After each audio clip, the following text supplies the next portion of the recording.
How'd you feel like you did?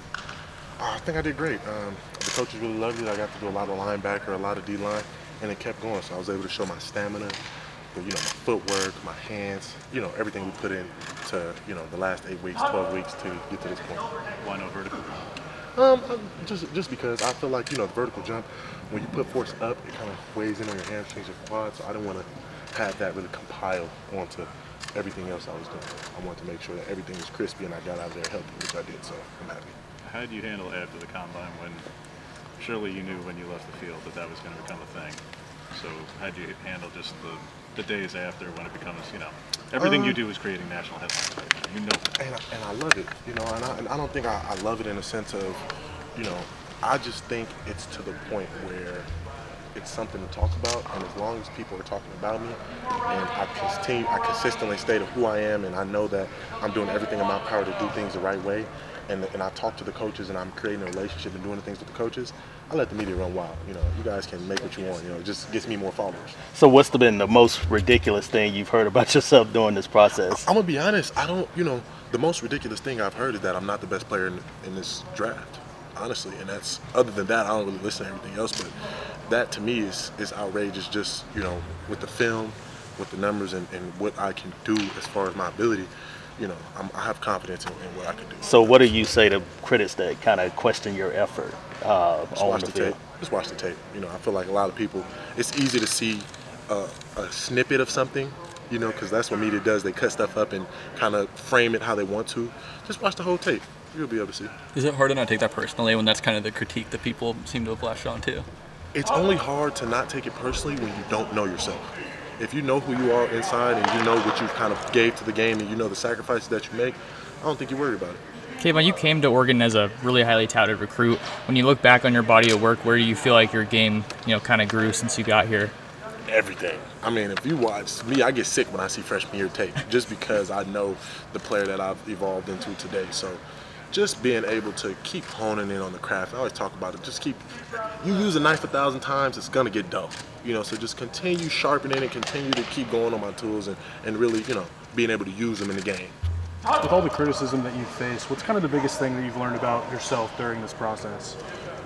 I don't think, see, that's the thing. I feel like with me, only things I do can help me learn about myself, right? So for me, the criticism, I guess, that the narratives that have been created, those aren't true narratives. Those aren't who I am. So they haven't weighed on how I feel to myself personally. But, it is tough when you got to tell your parents, like, don't listen to it. Obviously, my mom knows how much I sacrifice to the game, but she's more frustrated than me when she hears people, that don't know me making assumptions. Now the day is almost here. It's something that you've probably dreamed about for a long time.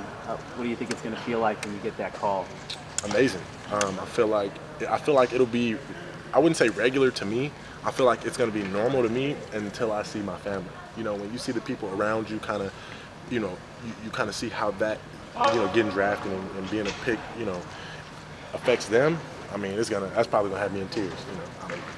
You planning to go to Vegas? Yeah, I'm going to Vegas, definitely. Yeah, you got your draft day gear picked out already? I got something in the works, but it's gonna look nice. It's gonna look nice. It's gonna be something else to talk about. Yeah.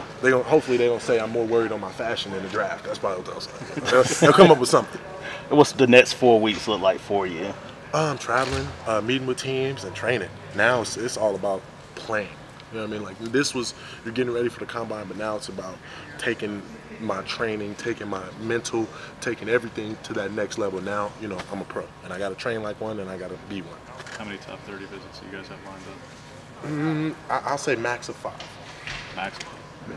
Like I'm not sure. I think it's 4 right now, but I think I have one coming up. 5 would be the most I'll do. Share which ones you got lined up this year? The top 5. Today's one of your final days being, I guess, former collegiate athlete before going pro here on campus. What does Eugene mean to you? What does the school mean to you? Do you have any favorite memories you're willing to share? For me, I feel so devastated because it was such a fast one summer time. So it was like, for my freshman year, we were so high.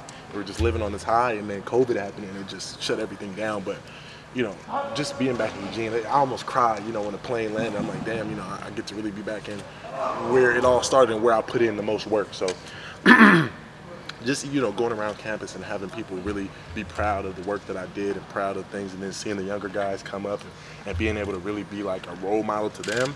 I mean, what more could you ask for? What's the best piece of advice you got through this process, and if you could share it, and who give it to you?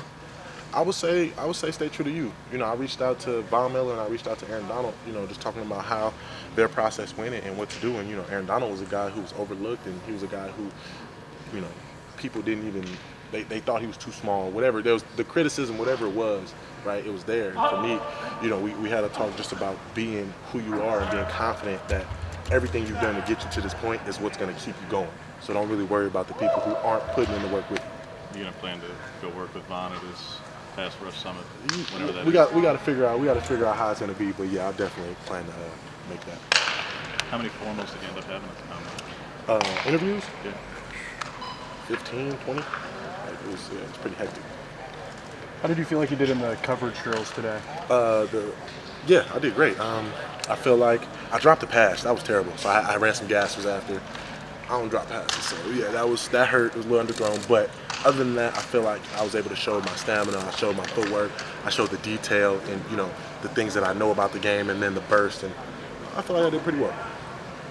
Kayvon, since you've got to Eugene, you've continued to hold yourself to a high standard no matter what accolades come your way. Where does that kind of come from, your mentality? And I mean, growing up in the inner city of Los Angeles, you realize that, you know, a lot of people have done a lot of things with nothing to show for it, you know, and it's the way life is. So for me, I always knew that whatever I did in my life, I was going to have something to show for it. So I just got to continue going. Like, even what I've done so far, if I stop playing today, that's nothing to show for it, you know.